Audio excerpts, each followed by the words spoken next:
वापस नहीं जा सकते थे। वापस इसलिए नहीं जा सकते थे कि बहुत सारे डर थे। वापस अगर चले गए तो थिएटर के जो मेरे दोस्त थे वो बोलते, क्यों भाई वापस आ गए तुम भी, जैसे बहुत सारे लोग वापस आ रहे तो तुम भी वापस आ गए, चलो लग जाओ ठीक है। गांव में इसलिए नहीं जाता था अपने कि जो पहले ही बोलते थे वो लोग के शक्ल तो देख ले, फिर हार के उनके सामने चला गया तो क्या बोलेंगे अब हमने, वो तो वही बोलेंगे कि हमने तो पहले मना किया था कि मत जाओ, क्या सूरज शक्ल तो थोड़ा ही थी तुम्हारी स्टार बनने की, एक्टर बनने की। तो ये बहुत सारे डर थे जिसकी वजह से मैं अपने ना तो गांव जाता था, ना जहां से ट्रेनिंग ली थी दिल्ली से, ना वहां जाता था। मैंने जो भी है मरना जीना मुंबई में ही होगा। रही बात सक्सेस की, सक्सेस अगर 30 साल बाद भी मिलेगी उसके लिए भी मतलब तैयार रहना चाहिए। सक्सेस की कोई डेट नहीं होती, कोई तारीख नहीं होती, कोई टारगेट नहीं होता कि इतने ही दिनों में मिल जाएगी। इंसान का काम होता है, आई थिंक मुझे लगता है कि मेरे हिसाब से मुझे लगता है कि लाइफ ना हमेशा अपने आप को लाइफ में पुश करते रहो और पैशन के साथ जिस भी आप काम में हो, जो भी आप काम कर रहे हैं उसमें पैशन के साथ लगे रहना बहुत ज़रूरी होता है। क्योंकि पैशन से क्या होता है, जिस भी आप फील्ड में होते हैं उसकी डिटेलिंग्स मिलनी शुरू होती है।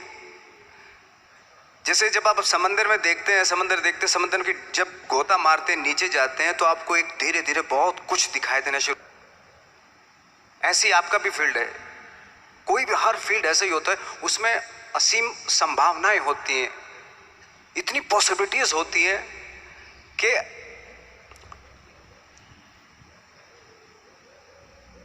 आई थिंक दुनिया का हर काम में इतनी सिर्फ अगर एक दर्जी है पैंट सीता है, 1000 तरीके के पैंट सी सकता है वो, अगर वो चाहे तो।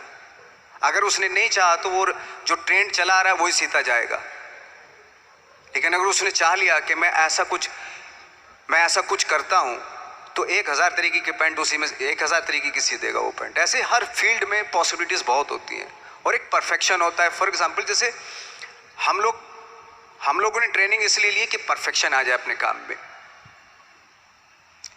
जैसे एक मैंने एग्जाम्पल सुना था कि ये छोटी छोटी चीज़ें जो मैं बता रहा हूँ, ये चूँकि मैंने बचपन में सुनी थी, उन पे उन्हीं को अपनी लाइफ बना के आगे बढ़ा तो आज यहाँ पे हूँ। इसलिए वो छोटी छोटी चीज़ें बहुत काम आती हैं, उनको सुनना बहुत ज़रूरी होता है इंसान के लिए। बताते हैं कि एक बहुत बड़े, पता नहीं ये सच है झूठ है मुझे नहीं इतना ज़्यादा नहीं मालूम, बट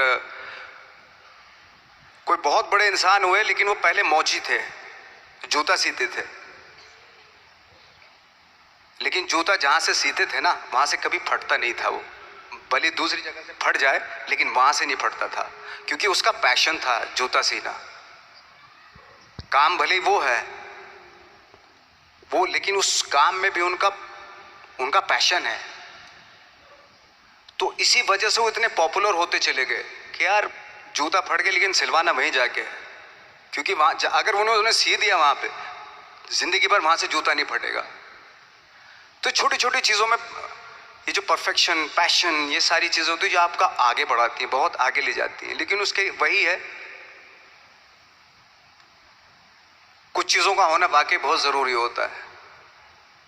फिर एक्सपीरियंस आपकी नॉलेज। जैसे मेरा मानना है कि आई एम सॉरी टू से, बट मेरा खुद का मानना है कि मैं लक पे बिलीव नहीं करता हूँ। मेरे सामने आज तक मेरे सामने लकीली कोई चीज़ नहीं हुई कि मैं लकीली यहाँ तक पहुँच गया। आज जो आप प्रोमो देख रहे थे, जो क्लिपिंग्स देख रहे थे मेरी, मैं लकीली नहीं पहुँचा हूँ यहाँ पे। मैंने उसके लिए मेहनत की है, मैंने उसके लिए नॉलेज इकट्ठी की है, मैंने उसके लिए ट्रेनिंग ली है। अगर लक पे डिपेंड करता ना मैं तो अपने एक रूम में रहता, देखते हैं यार लक जब होगा तो हो जाएगा, ऐसा थोड़ा ना होता है। बाला साहब ठाकरे का जब मैंने रोल किया तो वो लकीली नहीं हो गया। उसके लिए 1 महीना में पहले हारमोनियम पे बैठा मैं कि बाला साहब कहाँ से बोलते हैं, उनका सुर क्या है, उनका टेक्सचर क्या है, उनकी वॉइस का, उनकी वॉक कैसे है, वो चलते कैसे हैं, उनका वेट किस चीज़ पर ज़्यादा डिपेंड करता है। हर आदमी का जो वेट होता है, किसी का थाइस पे होता है, किसी का फुट पे होता है, किसी का बट पे होता है वेट, किसी का कमर पे होता है। हर आदमी का एक वेट शिफ्ट करने का एक अलग तरीका होता है। तो हम लोग इतनी डिटेल में जाते थे कि बाड़ा साहब किन चीज़ों पे वेट कर रख के चलते हैं, ऐसे चलते हैं, कोई या तो ऐसे चलते हैं या ऐसे चलते हैं, ये इस तरह की बहुत सारी डिटेल होती है। जब आप जाते हैं तो बहुत सारी चीज़ें पता चलते हैं। मेरे सामने इतने चैलेंज थे जब मैं बाड़ा साहब का रोल कर रहा था, तो वो मिमिक्री भी नहीं होनी चाहिए, कॉपी भी ना हो। जैसे अमूमन अक्सर होता है जब हमारे यहाँ बायोग्राफी की जाती है तो हम कॉपी कर देते हैं उसकी। कॉपी करना मतलब अगर हम किसी की कॉपी कर रहे हैं या मिमिक्री कर रहे हैं तो वो वीकनेस समझी जाती है कि आप वीक एक्टर हो। और ये बात मुझे बहुत पहले समझ में आ गई थी जब मैं ट्रेनिंग ले रहा था। मैं ट्रेनिंग के फायदे बता रहा हूँ आपको। जब मैं ट्रेनिंग ले रहा था ये हमें तभी समझ में आ गया था। और प्रिपरेशन के वक्त, बाला साहब की प्रिपरेशन के टाइम पे, कि मैंने कहा इसकी मिमिक्री नहीं होनी, बाला साहब की मिमिक्री नहीं होनी चाहिए, ना कॉपी होनी चाहिए, और लगना भी चाहिए कि बाला साहब ठाकरे है।